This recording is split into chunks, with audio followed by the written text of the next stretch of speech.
debate night, but we're not in Milwaukee.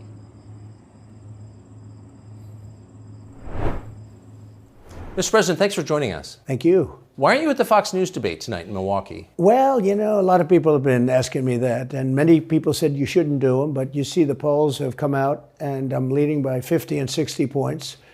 And, some of them are at 1 and 0 and 2. And I'm saying, do I sit there for an hour or 2 hours, whatever it's going to be, and get harassed by people that shouldn't even be running for president? Should I be doing that? And a network that isn't particularly friendly to me, frankly. They were backing Ron DeSanctimonious like crazy, and now they've given up on him. I mean, it's a lost cause. It reminded me very much of 2016. In 2016, I went through the same stuff and had to fight them all the way, and then they became very friendly after I won, or just about when I was winning. But I just felt it would be more appropriate not to do the debate. I don't think it's right to do it.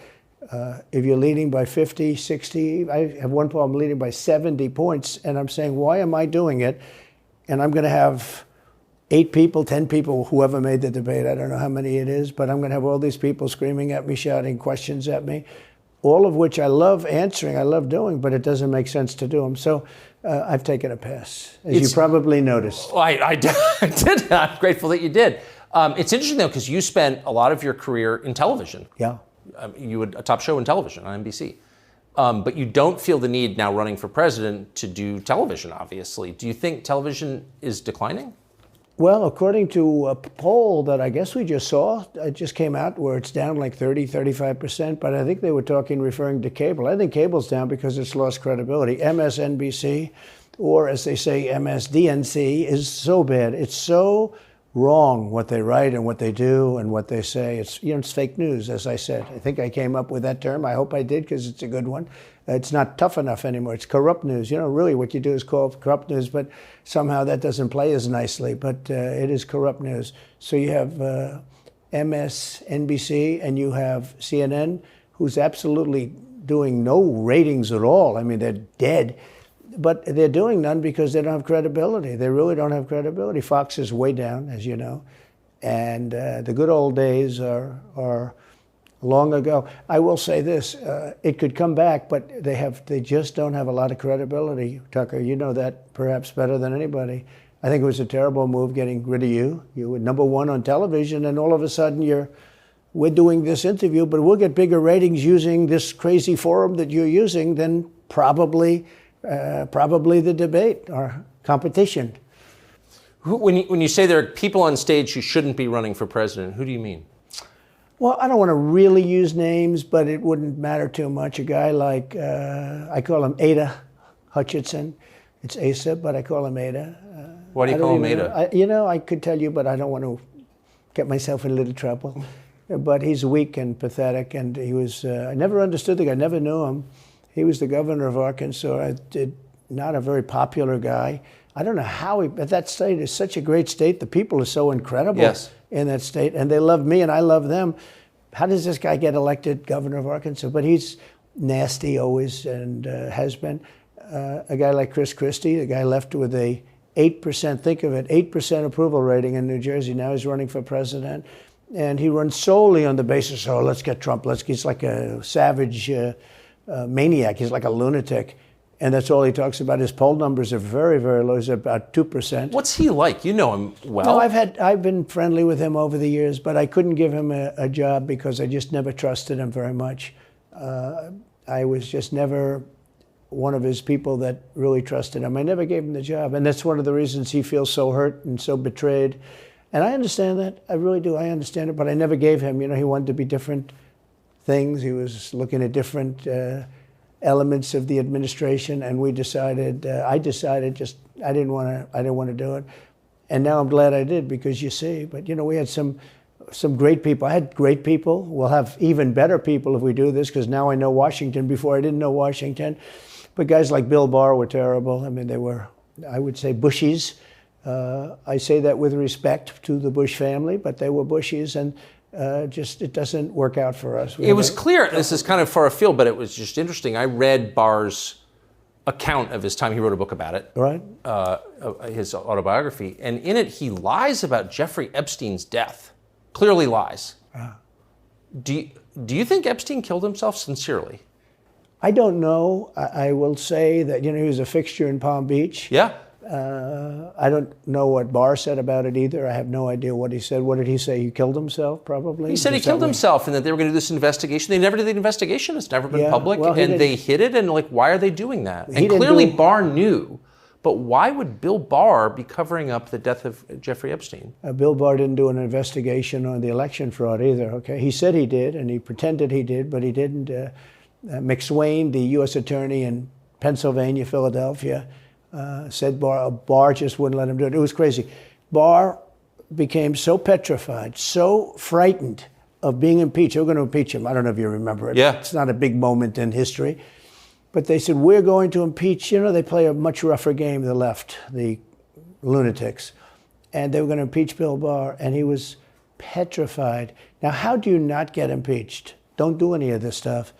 But he didn't do the job there. I don't know what he did with Epstein, but possibly he didn't. Do you think it's possible that Epstein was killed? Oh, sure, it's possible. I mean, I don't really believe. I think he probably committed suicide.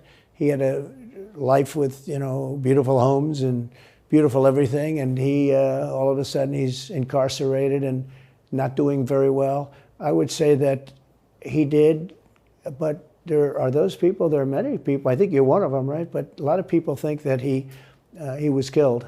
He knew a lot on a lot of people. He was killed. You think so? I think the closer you look, I'm not a conspiracy person at all. I believe everything I hear.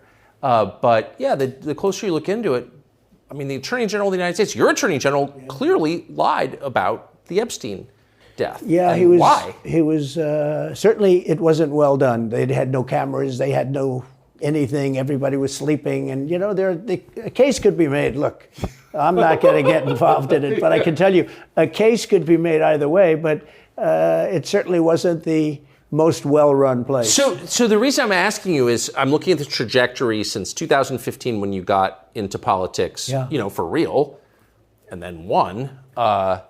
It started with protests against you, massive protests, right. Organized protests by the left, and then it moved to impeachment twice, right? And now indictment. I mean, the next stage is violence. Are you worried that they're going to try and kill you? Why wouldn't they try and kill you, honestly? They're savage animals. They are people that are sick, really sick. You have great people in the Democrat Party. You have great people that are Democrats. Most of the people in our country are fantastic, and I'm representing everybody. I'm not just Republicans or conservatives. Right. I represent everybody. I'm the president of everybody.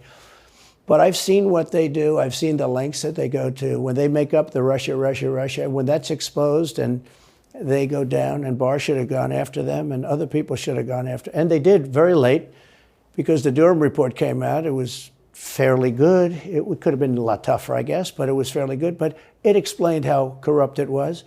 I'll tell you who did a great job was the Inspector General Horowitz. He did a phenomenal report. You didn't have to go to Durham. He did it on Comey and on, I guess, McCabe and some others, and it was a vicious, it was basically a true report, how bad they are. But these people are sick people. These are people that I think they hate our country. You want to know the truth. When you see open borders, when you see these policies that they have, and so many other things, it's so sad to see. We have a country that's very fragile right now. I've never seen, I will say, look, I ran in 16, which was 15, but I ran in 16, election in 16, and there was tremendous spirit. In 20, there was even more spirit. We got millions and millions more votes. It wasn't even a contest. People said, well, what'd you think of 20? I said, we did much better. We did. You got to base it on the number of votes. We got many more votes in 20 than we did in 16. But the election was rigged. It was a rigged election. And with COVID, they used COVID to cheat in a lot of different things, and we have so much on it. It's so easy. But we had judges that didn't want to look. We had people who didn't want to get involved. They called you, he's a conspiracy theorist if you say anything about the election. But I have never seen spirit like there is right now. Even coming down here, just the people on the road that are just absolutely going crazy. And the reason is, I think they like me, and I know they love my policies. I hope they like me too. A lot of people say they don't like me, but they like my policies. I think they like me. But I have never seen spirit like it is right now. And the reason is because crooked Joe Biden is so bad. He's the worst president in the history of our country. I don't think he's going to make it to the gate, but you never know. But he's a corrupt person, so corrupt that I took the name off Hillary. I don't do two people at one time. I took the crooked Hillary and I retired the name. That was a good day for her. I bet she was very happy. And I used it for Joe because it's crooked Joe. But Joe is really... But you don't think he's going to make it to November of 24? Well, I think he's worse mentally than he is physically. And physically, he's not exactly a triathlete or any kind of an athlete. You look at him, he can't walk to the helicopter. He walks, he can't lift his feet out of the grass. It's only 2 inches at the White House, right? That's not a lot. But you watch him, and it looks like he's walking on toothpicks. So, and then you see him on the beach where he can't lift a chair. Those chairs are meant to be light, right? They're like 2 ounces. Yeah. You lift him up. He can't lift the chair. He can't walk to the chair. And I don't know what they're doing with the beach. This beach is seeming to play a big role, but they love pictures of him on the beach. I think he looks terrible on the beach. He looks terrible on the beach. Skinny legs. Well, he can't walk through the sand. Sand is not that easy to walk through, but when he walks through it, he can't walk through the sand. And there's somebody in there that thinks he looks fabulous at the beach. I think he looks horrible at the beach. Plus, the beach doesn't represent what a president's supposed to be doing. You're supposed to be working. You're supposed to be getting us out of that horrible, horrible war that we're very much involved in with Russia and Ukraine. You could do that. You could do that very easily. I believe you could do that I don't believe he could do it because he's just incompetent. But that's a war that should end immediately, not because of one side or the other, because hundreds of thousands of people are being killed. Can you imagine you're in an apartment house and rockets are going into that building and blowing it up and knocking it down? And why should anybody, human beings, these are human, whether they're Russian or Ukrainian or whatever they are, it's got to be stopped. And it can be stopped very easily. It would have never started. If I were president, it would have never started. So back to Biden, I'm interested. So you think he's failing? He obviously is failing. I think it's clear to everybody. But that would make Kamala Harris the candidate? Well, not really. I guess they'd have maybe a free-for-all. A lot of people say she has to remain for certain reasons, the candidate. She has to.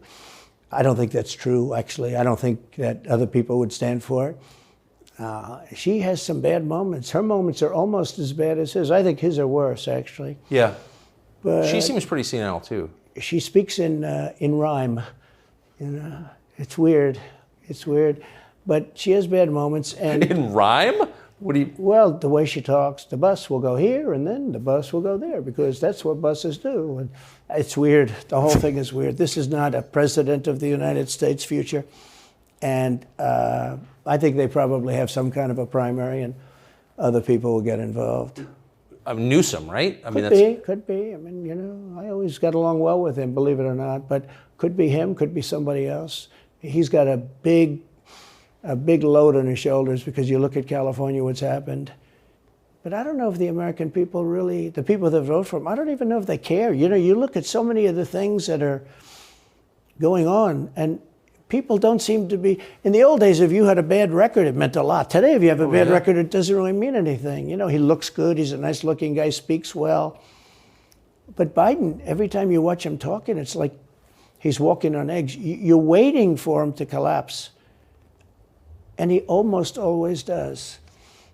And I got to know the leaders of all of the countries, essentially, but the big ones.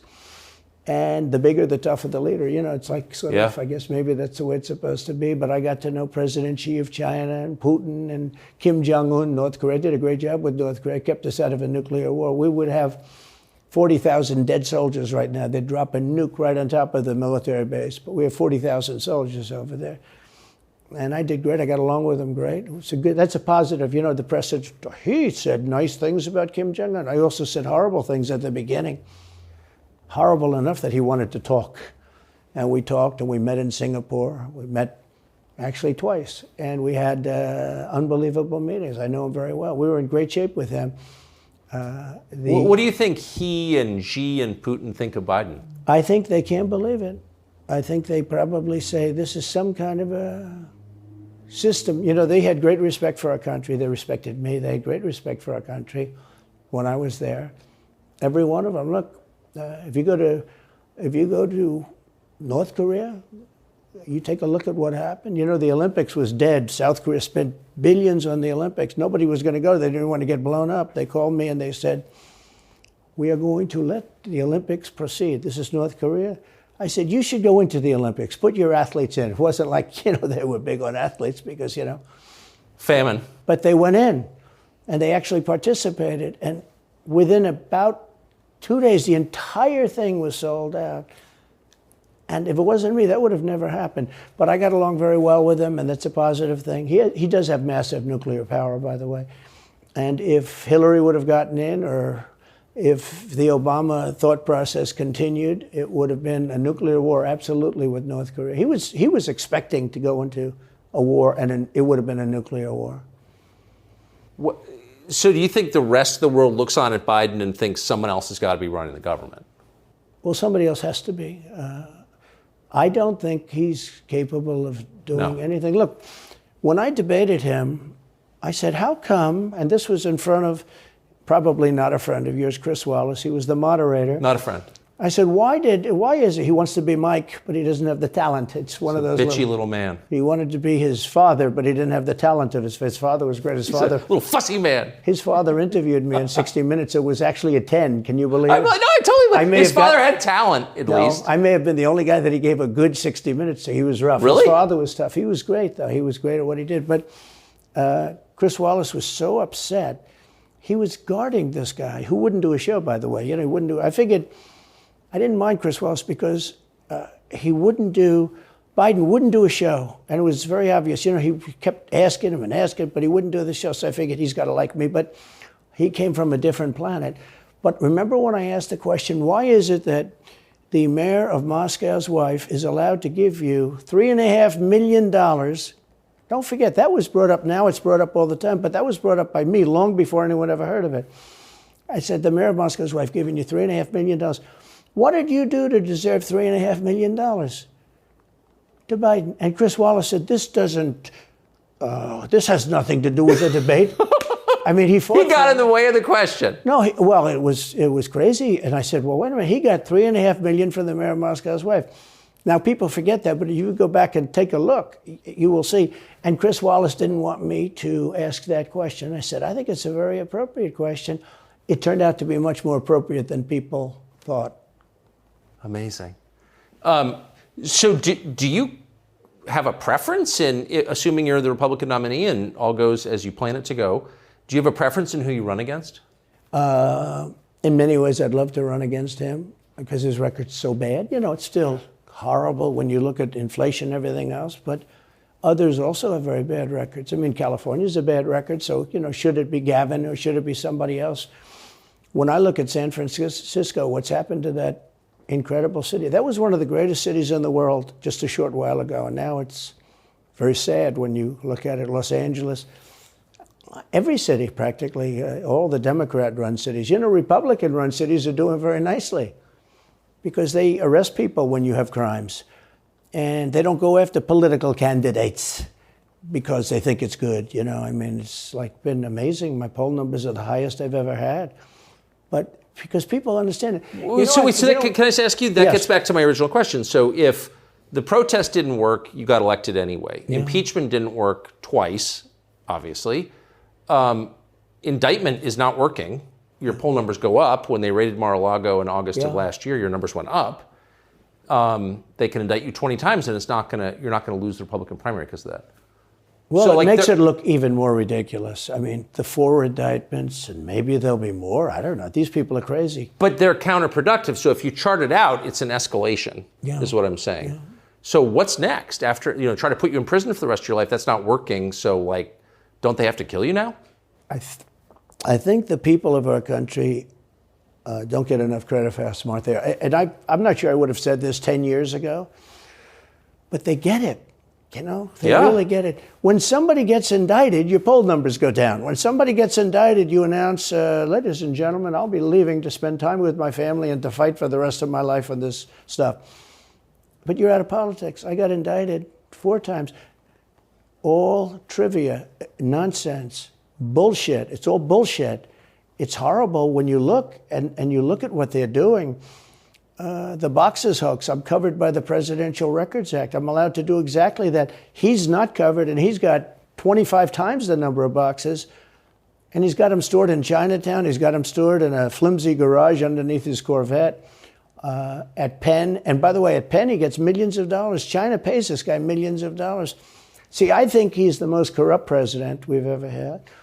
And he also has the distinction of being the most incompetent. And I believe both. I mean, he's both incompetent and corrupt. So and who is I running the actually government? believe he's compromised because China knows so much about him. They know where the money comes from. They know where it is, who paid it, and they probably paid it. Well, they do pay Penn, and he gets $1 million. I think he takes $999,000 because, keeps it a little bit under $1 million, like by $1. But he, in many ways, is a Manchurian candidate.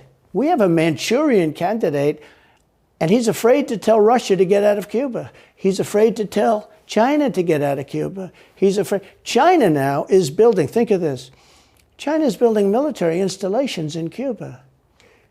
The Cuban population of Miami is not too happy because they're never going to be able to go back.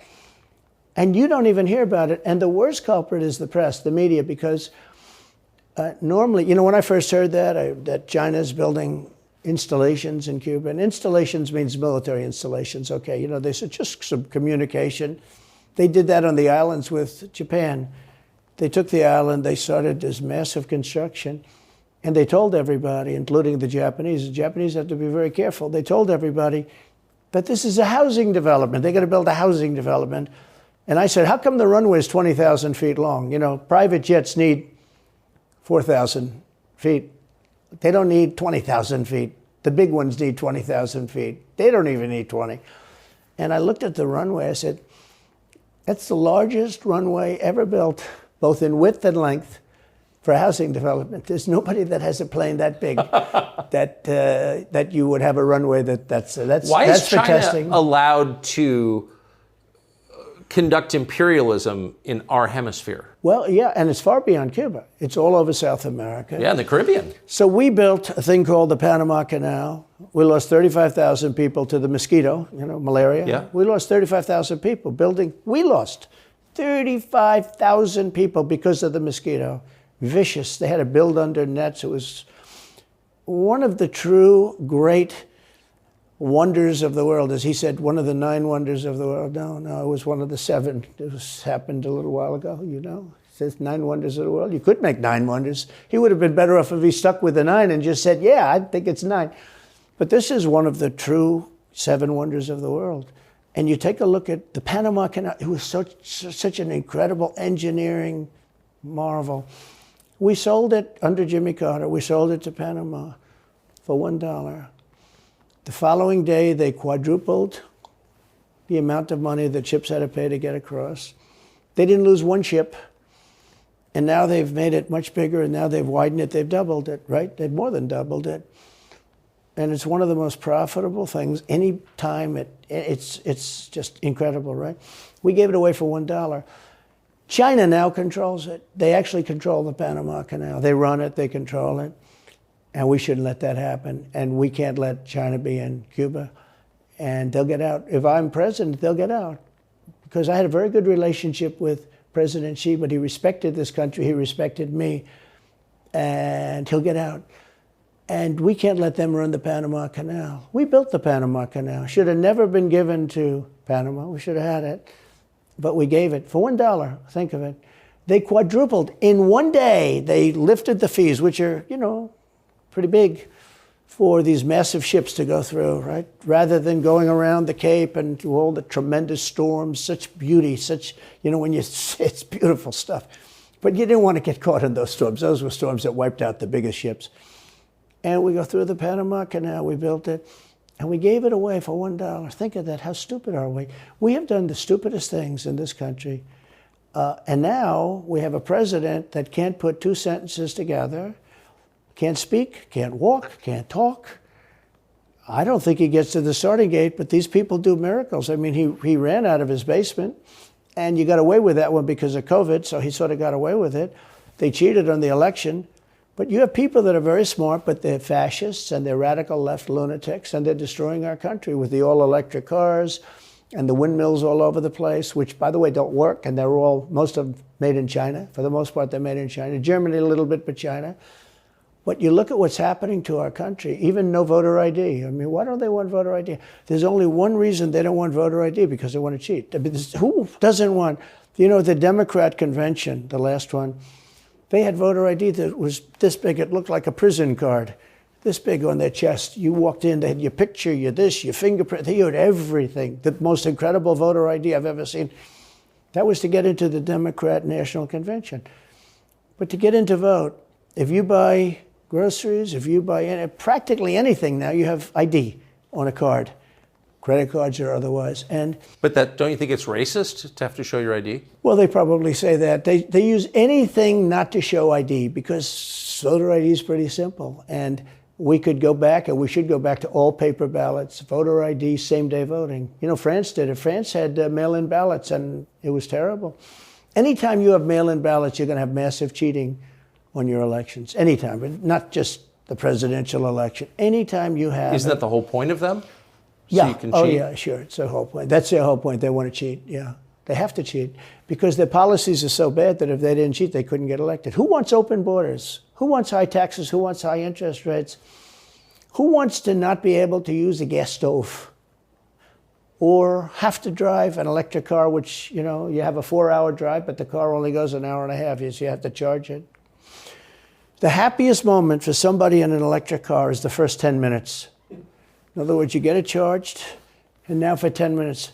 The unhappiest part is the next hour, because you're petrified that you're not going to be found another charger. People, I'm saying, I'm not knocking electric cars, they're fine. They're fine. But if people want to buy a gasoline car or a hybrid, hybrids are pretty good, actually, but they should be allowed to buy. They don't want to do any of this.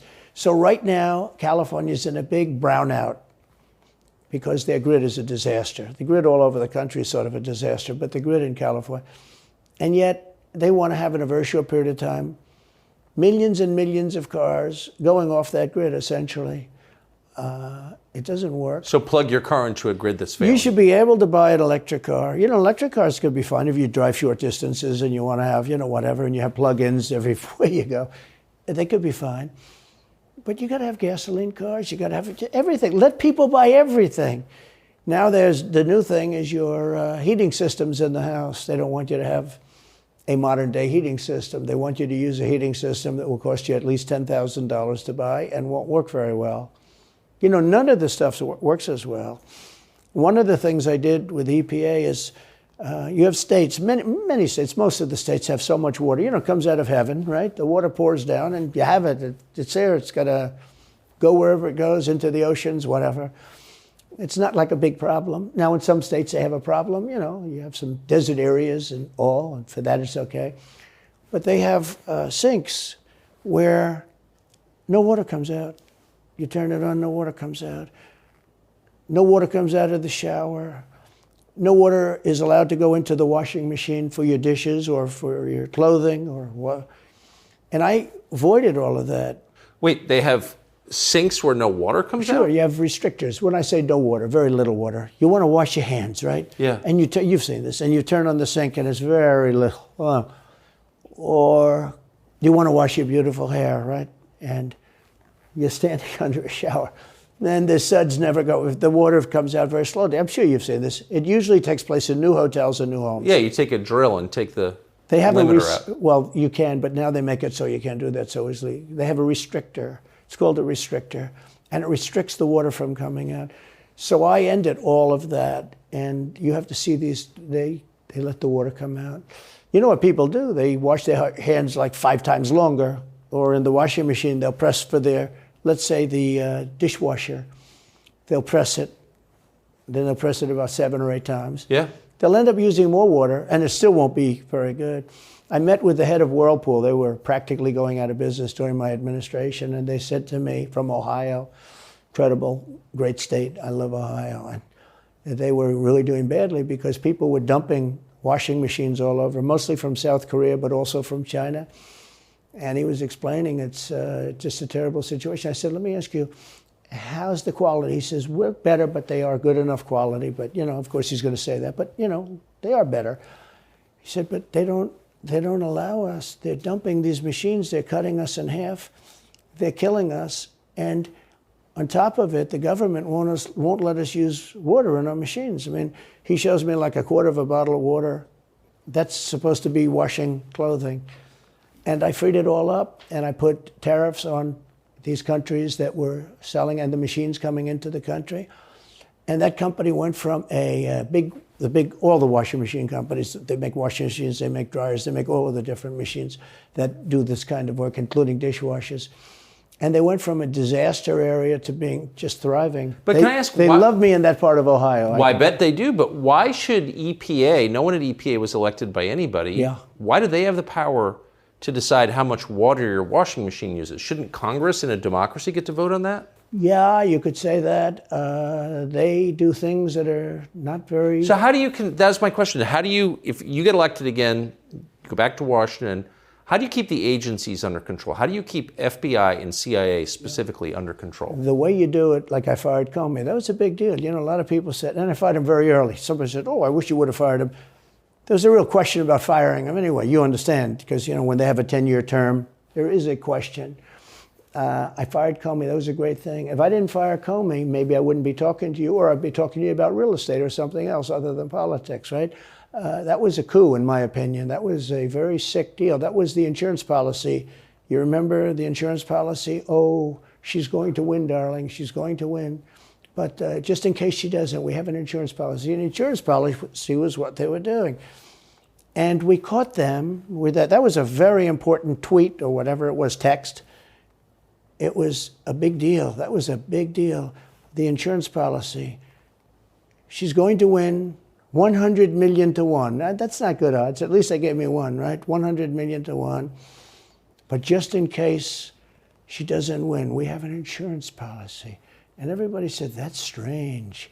That's strange. But we caught all of that because I fired Comey. Because when I fired Comey, it was like throwing a rock into a hornet's nest, into a nest of bees, and the place went crazy. So when you were president, are you confident that you knew everything, say, CIA was doing around the world? No, I'm not. It's a very interesting group of people. I had very good relationships, I thought, but I was a little surprised when I got out that, things go on. Look, it's... What were you surprised by?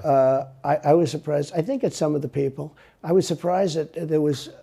I had a group of people. Look, we killed many, using the CIA, I have to say this, very bad actors. We were very good at it.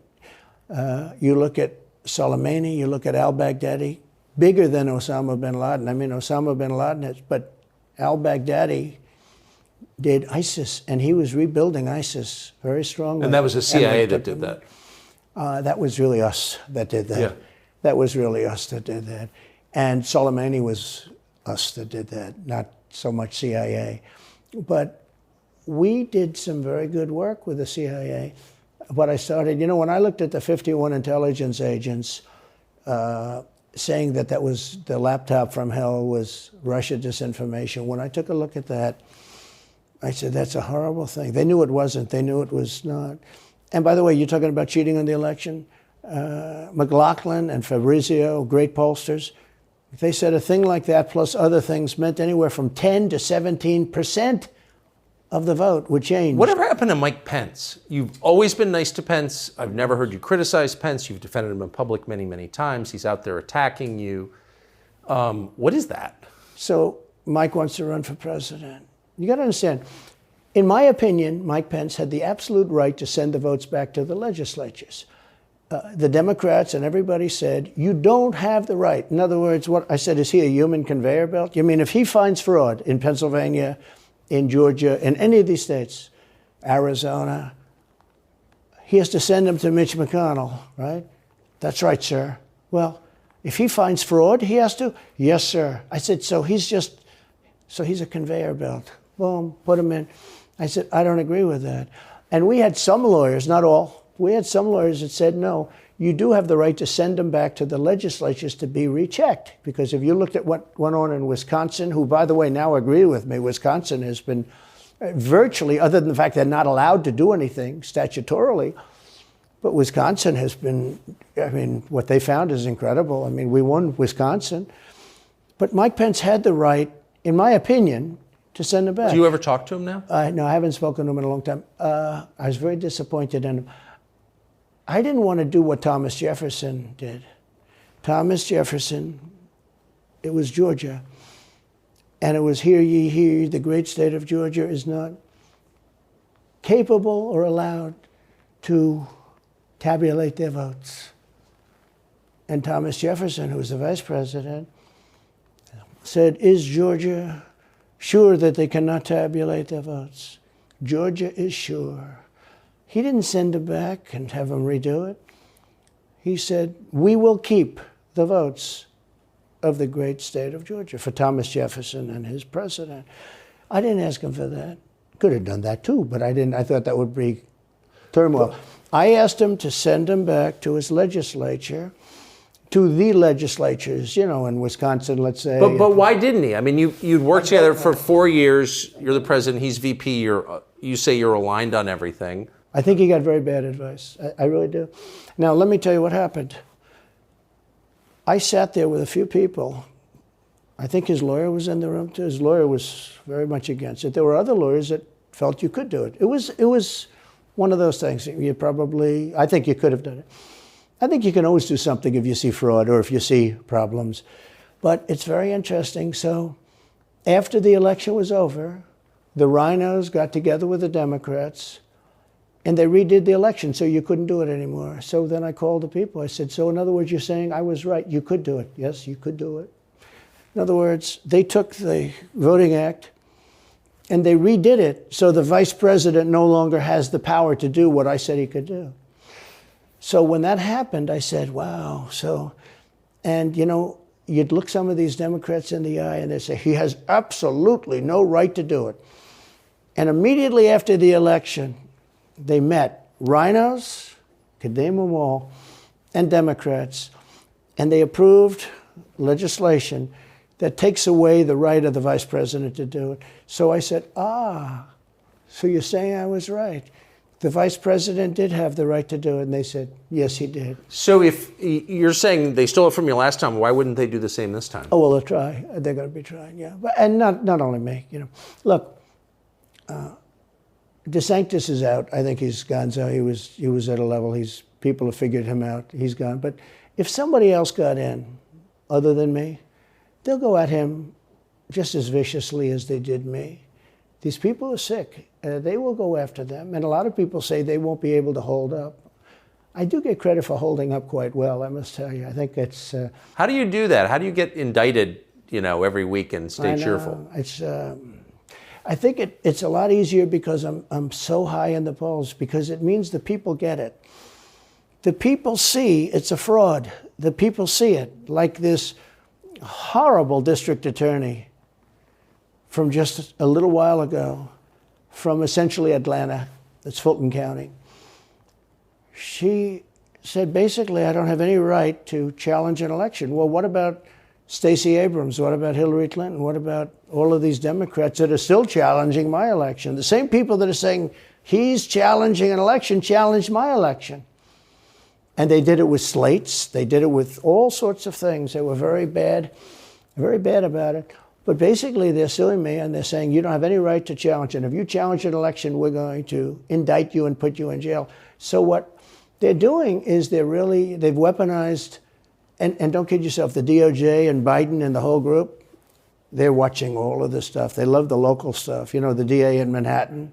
Not only that, they put one of the DOJ top people into the Manhattan DA's office to run things. They don't even have a case against me. It's not even a case. Everyone says, even the Democrats say, you can't bring these cases. You have no case. The Attorney General or the District Attorney, Fannie Willis in Atlanta, she's getting killed. Basically, she's saying Trump doesn't have the right to criticize an election. But you've been around long enough now. You've seen many elections criticized. I mean, Hillary Clinton goes crazy. Every time she talks, she says, he's not the president. Jimmy Carter said, he's not the president. Well, I am the president. Hillary Clinton called me, by the way, at 3:02 in the morning to congratulate me the night of the election. Did her voice crack? Well, her voice was, it's very different, I will say. I won't get into that. But what do you mean? Her voice was very different. Don't forget, they were all celebrating at 5 o'clock in the afternoon. And I came home and I said, you know, I think we won. I felt we won because the rallies are so big. You know, we'd go to Wisconsin and we'd go to Georgia. We'd go to different states. In Michigan, we'd have rallies. In Pennsylvania, we had 58,000 people in Butler. And I said, you know, how are we losing this? How do you have a rally where you have from 50 to 100,000 people, many of them? You know, I did 7 a day for a couple of days. That's a lot. That's a lot. These are big rallies, too. And I didn't hold back. I didn't say, let's make them let's do abbreviations, right? But they challenged the stuff. Yeah. Hillary called me up and conceded. Now, the word is that Obama said you have to do that. But she called up and totally conceded. But now, you know, every time you see her on television, she's saying, like, well, she's challenging the election. Do you think... So that would mean that she should be indicted, but that would mean also that Stacey Abrams in Georgia should be indicted, because she still thinks she won the election for governor. She still thinks that. She's never recanted. And do you think Stacey Abrams will be indicted for that? No, of course not. She won't be. The Democrats don't get indicted for things like that. They don't get impeached. No, it's a different thing. With that being said, yes, I had great support when they did impeachment hoax #1 and impeachment hoax #2. Jim Jordan, the House was fantastic. And actually the Senate was very good for me, other than, you know, Mitch McConnell. I think if he had, it's too bad I endorsed him. He was begging, he was going to lose that race, and I endorsed him, and he ended up winning the race because of my endorsement. He was down, he was going to lose to Amy McGrath. She was $90 million in cash, all set to go. She was leading by 3. He was going down. I did him a favor, and then 3-4 months later, he really wanted to impeach me. He's a bad guy. But if you look at what's going on politically, it's so interesting. The level of loyalty is different in politics than it is in normal life, I will say. With that being said, I've had great loyalty also. But the House was fantastic. The Senate was very good. You know, they overrode Mitch McConnell. Mitch McConnell, in my opinion, was trying to get senators to impeach me, especially for the second one. And on the first one, he acted very, very slow. He should have gone much faster. But Mitch McConnell wanted to, and the senators went up to him, guys that are subservient to him because he gives money. You know, he gives them money. He gives them a lot of money. He raises some money and he gives it to them, and therefore they do what he said. That's the only form of leadership he's got. So last question. If you're elected president again, what's your number one priority? When you ran last time, you said, I will build a wall. This time, your bottom line top promise to the country. So you can do numerous things at the same time. Of course. But let's say number one is a border, and taking hundreds of thousands of criminals that have been allowed into our country and getting them out and bringing them back to their country, Guatemala. By the way, not only the 4 countries that we think of as neighbors, all over the world. Last month, we had 149 countries represented. Think of it. We had 149 countries represented, Tucker, from places that many people never even heard of, coming into our country. And they're coming in from mental institutions, and they're coming in from prisons. They're emptying out their prisons all over South America.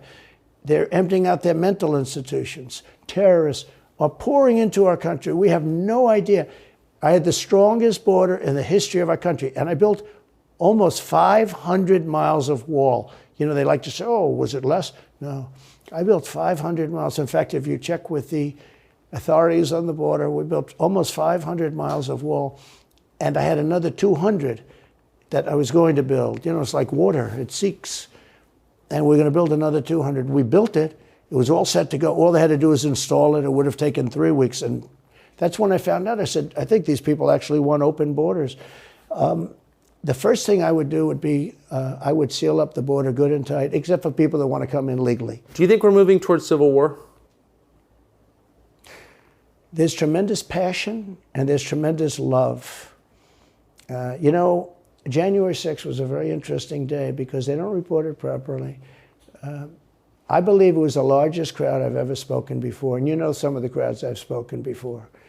And like July 4th on the Mall. I think they had 1 million people there. But I think that the biggest crowd I've ever spoken before was on January 6th, and people that were in that crowd, a very, very small group of people, and we said patriotically and peacefully and patriotically, right? Nobody ever says that. Go peacefully and patriotically. But people that were in that crowd that day, very small group of people went down there, and then there are a lot of scenarios that we can talk about. But people in that crowd said it was the most beautiful day they've ever experienced. There was love in that crowd. There was love and unity. I have never seen such spirit and such passion and such love. And I've also never seen simultaneously and from the same people such hatred of what they've done to our country. So do you think it's possible that there's open conflict? We seem to be moving towards something. I don't know, because I don't know what it, I can say this. There's a level of passion that I've never seen. There's a level of hatred that I've never seen, and that's probably a bad combination. Donald Trump, thank you. Thank you very much. Very much. Thank you. That is a bad combination, by the way. Bad combination. Thank you.